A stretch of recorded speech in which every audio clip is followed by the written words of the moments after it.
दरबार मिलतोगे। बाबा भोला के कृपा से तोहर गोदिया खिलतोगे। बाबा भोला के कृपा से तोहर गोदिया खिलतोगे। सावन में जल चढ़ैबे सुंदर कन्या मिलतौ रे। सावन में जल चढ़ैबे सुंदर कन्या मिलतौ रे।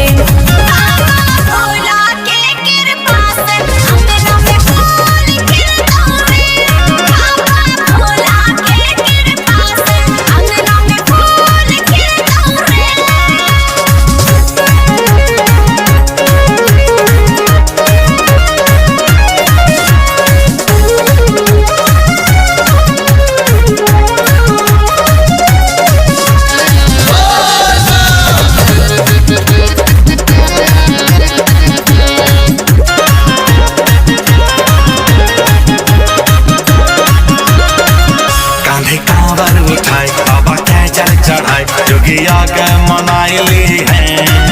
धूप दीप दिखाई बेल पत्र चढ़ाई गोरी माई के सजाई दी है।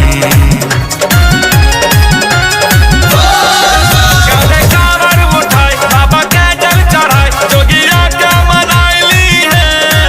धूप दीप दिखाई बेल पत्र चढ़ाई गोरी माई के सजाई दी है। के जोड़ नहीं हिलतोगे। आवे आंधी या तूफान जिंदगी के जोड़ नहीं हिलतोगे। बाबा भोला के कृपा से तोहर गोदिया खिलतोगे। बाबा भोला के कृपा से तोहर गोदिया खिलतोगे।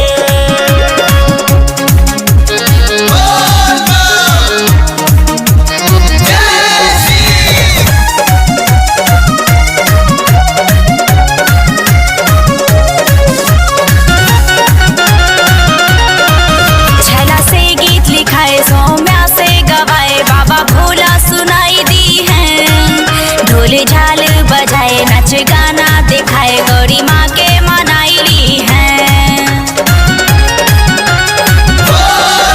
छला से गीत लिखाए सौम्या से गवाए बाबा भोला सुनाई दी है। ढोल झाल बजाए नाच गाना